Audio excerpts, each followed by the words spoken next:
Okay, good evening everyone. चलो तो boss, हमारे पास एक सुंदर सा चैप्टर चल रहा है। चैप्टर स्टार्ट कर दिया है हम लोगों ने चैप्टर को। चैप्टर का नाम क्या है? Fundamentals of partnership firm, the very first chapter of class 12 accountancy, है ना। तो बच्चों करना क्या है कि धीरे धीरे हमें उसके अंदर कुछ टॉपिक्स को कवर करना है। So our very first topic right now जो आपको दिख रहा है वो क्या है boss? Loan from partner to the firm.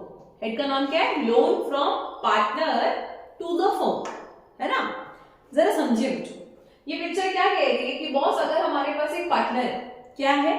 अगर लेट्स से हमारे पास एक पार्टनर है, राइट, और वो पार्टनर लोन यानी कि लोन के कुछ पैसे किसको दे रहा है? फर्म को दे रहा है ना। तो सबसे पहले तो बच्चों जी आपको ये समझना होगा कि यहाँ पर जो लोन है वो फर्म ने लिया है। फर्म ने लिया है, किससे लिया है? किसी पार्टनर से लिया है ना। तो आपको ये समझना होगा कि अगर फर्म पैसे ले रही है तो फर्म के लिए तो बॉस ये क्या होने वाली है? फर्म के लिए तो ये एक लाइबिलिटी होने वाली है। तो पहला पॉइंट अपन को क्लियर आता है कि ये क्या होने वाली है मैम? एक लाइबिलिटी है फर्म के लिए। पहली चीज क्लियर, फाइन। दूसरी बात, दूसरी मोस्ट इंपॉर्टेंट बात बच्चों कि ऑब्वियस सी बात है, मान लीजिए आप गए किसी बैंक के पास, आप गए पीएनबी बैंक के पास।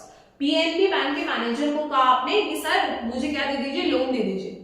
तो बेटा अगर वो आपको एक सर्टेन अमाउंट का लोन देता है तो एक सर्टेन अमाउंट का इंटरेस्ट भी तो चार्ज करेगा ना बॉस आप पे। क्या आपको फ्री में दे देगा? चाचा जी तो है नहीं हमारे, है ना। तो इसीलिए आपके ऊपर क्या चार्ज होने वाला है? कुछ इंटरेस्ट चार्ज होने वाला है। तो आप यही एक्सपेक्ट कीजिए ना यहाँ पर भी, ये भी तो लोन ही है बॉस, है ना। तो हमने क्या कहा कि अगर फर्म ने एक लोन लिया, किससे? पार्टनर से लिया, तो अभी पार्टनर एक्सपेक्ट करेगा कि फर्म उसको क्या देगी? फर्म उसको एक इंटरेस्ट की अमाउंट देगी। क्या देगी? इंटरेस्ट की अमाउंट देगी। तो बस वही पढ़ा रहा है। मुझे एक बात बताइए बेटा, क्या आपने अगर बैंक से लोन लिया, वही पीएनबी बैंक से अगर आपने लोन लिया, तो मुझे एक बात बताइए उस पर अगर ब्याज लगा, आपने 5 लाख का लोन लिया, अज्यूम आपने कितने का लोन लिया है बॉस? लेट्स से आपने 5 लाख रुपए का लोन लिया। पीएनबी बैंक कहते हैं कि मैडम इसके ऊपर आपको 10% का ब्याज लगेगा। हमने ठीक है, तो 10% का ब्याज बेटा 12 महीने के लिए निकाल दिया। कितना आ गया हमारे पास? 50,000 रुपए आ गए, 50,000 रुपीज, ठीक है। मुझे एक बात बताइए, इस साल मुझे 50,000 रुपए का ब्याज देना है, किसको? पीएनबी बैंक को। पर बेटा अनफॉर्चुनेटली हुआ क्या है? अनफॉर्चुनेटली मुझे इस बार क्या हो गया है? कुछ नुकसान हो गया है, कुछ लॉस हो गया है, या फिर मैं उतने प्रॉफिट नहीं कमा पाई। तो क्या मैं by the end of the year manager को ये बोल सकती हूँ पीएनबी बैंक के कि सर देखो भाई थोड़ा यकीन माने मेरा कि मेरे को क्या हो गया यार, इस बार क्या हो गया? लॉस हो गया। क्या हो गया बॉस? लॉस हो गया। तो काइंडली मैं आपसे रिक्वेस्ट करती हूँ कि यार मेरे से ना इस बार इंटरेस्ट मत लेना, या मेरे से थोड़ा कम इंटरेस्ट ले लेना। होगा? आपको क्या लगता है वो मैनेजर अलाउ करेगा? करे क्या बात करते हो मैम, अपनी तो ले लो। अरे ऐसे थोड़े ही होता है, नहीं अलाउ करेगा। क्या कहेगा? मैम इंटरेस्ट तो देना पड़ेगा ही। शब्द क्या इस्तेमाल हो रहे हैं? देना तो पड़ेगा। बेटा जब ये शब्द कान में लगते हैं ना कि देना तो पड़ेगा, तो दैट पड़ेगा शब्द इज फॉर अकाउंटेंसी स्टूडेंट्स। क्या बोलते हैं इसको हम लोग? इसको बोलते हैं एक चार्ज। क्या बोलते हैं बॉस? एक चार्ज। और आपको पता है जब आप अपनी 11वीं कक्षा में थे, आप चार्जेस को ट्रीट करते थे बॉस। क्या बात कर रहे हो मैम? मैंने किया? हाँ, आप ही नहीं किया।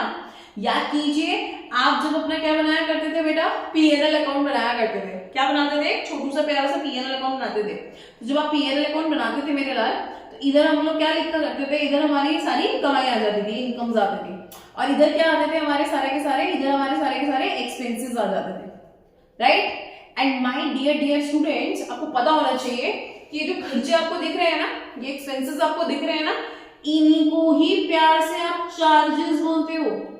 क्या बात कर रहे हो मैम? यस। तो मैम एक्सपेंस बोलो, चार्ज बोलो, how does it matter? Right, it doesn't matter, but the only thing is when आप एक शब्द इस्तेमाल करते हैं, क्या? चार्ज। क्या इस्तेमाल करते हैं? चार्ज। तो मेरे दोस्तों बात इतनी सी आती है कि अगर आपने चार्ज शब्द इस्तेमाल कर दिया, इसका मतलब खर्चा तो देना पड़ेगा ही, भले ही देते देते तुम्हें लॉस क्यों ना हो जाए। भले देते देते लॉस क्यों ना हो जाए, मतलब जेब में पैसे नहीं है पर फिर भी नुकसान करके तुम्हें देना तो पड़ेगा ही। बीइंग अ चार्ज पेमेंट होके रहेगी। You can call charge as your compulsory payment also, कि देना तो पड़ता है, कंपल्सरी है बॉस, इसके बिना काम आपका नहीं चलेगा। पहली चीज समझ में आती है, वेरी गुड। अब बात बताइए मुझे, क्या आपके पीएनएल में ऐसा होता था कि आपने लेट से बेटा कितने कमाए, फॉर एग्जाम्पल आपने कमाते कमाते कितने कमा लिए, 1 लाख रुपए कमा लिए, और खर्चे करते करते करते करते आपके कुछ 1,50,000 1.5 लाख रुपए के खर्चे हो गए, तो अब रिजल्ट क्या निकलेगा आपका? रिजल्ट इतना निकलेगा कि मैम मेरे को क्या हो रहा है, मेरे को लॉस हो रहा है। क्या हो रहा है बॉस? लॉस हो रहा है। कितने का लॉस हो रहा है? 50,000। इसको प्यार से बेटा बचपन में 11वीं कक्षा में हम क्या बोलते थे? इसको नेट लॉस बोलते थे, नेट लॉस, राइट? बस होता था ना लॉस। तो लॉस होने का मतलब ही क्या था बेटा उन जमाने में? लॉस होने का मतलब था कि कमाई हो ना हो पर ये खर्चे तो देने पड़ते हैं, भले ही नुकसान क्यों ना हो जाए। ओ तो मैम अच्छा, तो इसीलिए इसको चार्ज बोलते हैं क्या? यस, इसीलिए चार्ज बोलते हैं कि भले ही क्या ना हो जाए, भले ही हमें लॉस क्यों ना हो जाए, खर्चा तो पे करना पड़ेगा बस। सही है, थोड़ी बात समझ में आई बात? अब मुझे आप लाए मेरी बात में वापस। मैं आपको इतनी देर से क्या समझाने की कोशिश कर रही हूँ बच्चों जी, टॉपिक तो हमारा ये है, लेकिन इसमें मैं इतनी देर से आपको क्या समझा रही हूँ, मैं इतनी देर से इसमें ये समझा रही हूँ कि बताइए अब अगर फर्म ने लोन लिया है पार्टनर से, तो उसके ऊपर का जो ब्याज है वो फर्म दे देगी या देना ही पड़ेगा? बोलो। वेरी गुड, देना ही पड़ेगा। तो जब देना ही पड़ेगा मेरे लाल, तो वो क्या कहलाता है? चार्ज कहलाता है। क्या कहलाता है? चार्ज कहलाता है। क्या लिखा है? therefore इंटरेस्ट और loan is a charge, right? Not an appropriation.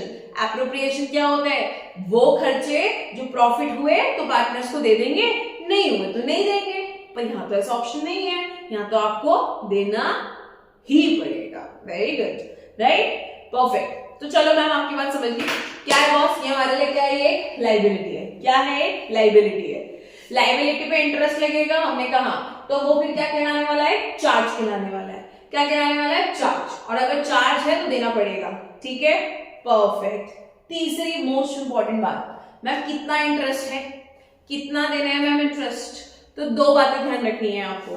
कौन सी दो बातें हैं बॉस? इंटरेस्ट जब आप चार्ज करेंगे तो आप अपनी मर्जी से मन घड़त इंटरेस्ट चार्ज नहीं कर सकते हैं, आपकी डीड में लिखा होना चाहिए। पार्टनरशिप डीड होती है, पार्टनरशिप डीड के अंदर वो परसेंटेज मेंशन होनी चाहिए कि आप पार्टनर को इतना परसेंट क्या देने वाले हैं? इंटरेस्ट देने वाले हैं। 10%, 5%, 20%, भैया हमारी वजह से कितना भी परसेंट हो, पर डीड में लिखा होना चाहिए। किसी बच्चे ने सर खुजलाते हुए कहा कि मैम मेरे को तो डीड पता ही नहीं है, या मेरे बिजनेस में तो हमने डीड बनाई ही नहीं, तो अब मैं इंटरेस्ट नहीं दूं क्या? नहीं दूं क्या? मैंने कहा वाह मेरे लाल, मान लीजिए वो बाहर के लोग, जैसे कि मान लो फॉर एग्जाम्पल फिशर्स का मालिक, किंगफिशर्स का मालिक कौन हमारा?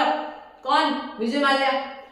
खैर वो तो पार्टनरशिप के बिजनेस में नहीं है। फॉर एग्जाम्पल, अब तुम्हारी बात पे आती हूं मैं, अगर मान लो विजय माल्या किसमें होता? पार्टनरशिप के धंधे में होता, राइट? और उसने किससे लिया? उसने मान लो किसी पार्टनर से या किसी से लोन लिया, ठीक है?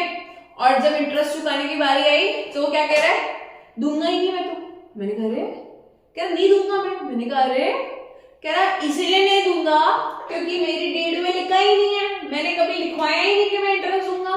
मैंने कहा वाह मेरे लाल, तू बढ़िया सीख दे गया। तो इससे क्या होएगा? अब जितने भी लोग पार्टनरशिप के धंधे में आएंगे ना, वो क्या करेंगे? वो अपनी डीड में कभी इंटरेस्ट के बारे में लिखवाएंगे ही नहीं। समझ रहे हो? वो क्यों लिखवाएंगे? क्योंकि फिर तुम्हें देना पड़ेगा। यार ऐसे तो फिर कोई भी नहीं लिखवाएगा, और ऐसे तो बेचारा जिसने लोन दिया है वो तो फंस जाएगा, उसको तो ना ब्याज मिला बेचारे को। इसका क्या इलाज निकाला जाए? तो मेरे लाल इलाज निकाला हमारे पापा ने। पापा कौन है इस चैप्टर के? Indian partnership act 1932, Indian partnership act 1932, right? और अगर इंडियन पार्टनरशिप एक्ट 1932 अप्लाई होगा तो वो कहता है बॉस नहीं बनाई डीड, नहीं बनाई तो मत बनाओ, नहीं लिखा इंटरेस्ट के बारे में, कोई बात नहीं है, कम से कम 6%, 6%, 6% पर एनम देना ही पड़ेगा, राइट? समझे? तो जो विजय वाला भागा ना अपने पार्टनर को धोखा देके, लेट से तो उसको बच नहीं सकता, उसको देना ही पड़ेगा। कितना? 6% पर एनम। वो अलग बात है, वो किसी का नहीं दे रहा है ना। चलो, if the deed is not present, अगर आपकी डीड प्रेजेंट नहीं है या डीड में इंटरेस्ट के बारे में कुछ नहीं लिखा, तो हम कितना करेंगे बेटा? 6% per annum shall be provided. Correct है, 6% तो देना ही पड़ेगा, उसमें कोई चॉइस नहीं है। तो ये बातें आपको ध्यान रखनी है। पहली बात क्या? ये आपके लिए क्या है? लायबिलिटी। दूसरी बात क्या है मैम? ये इसका जो इंटरेस्ट है ना, वो देना ही पड़ता है, बीइंग अ चार्ज, देना ही पड़ेगा। तो फिर बच्चों ने बोला मैम कितना देने का है, तो मैंने कहा बॉस आपकी डीड में जितना परसेंटेज लिखी होगी उतना, या फिर अगर डीड में नहीं लिखा है, कुछ नहीं बोला है, तो कितना तो देना पड़ेगा बेटा, आपकी लोन की अमाउंट के ऊपर 6% पर एनम के हिसाब से आप लोगों को देना ही देना पड़ेगा। Got it? Simple, we are done. किसके ऊपर? इंटरेस्ट। किसका?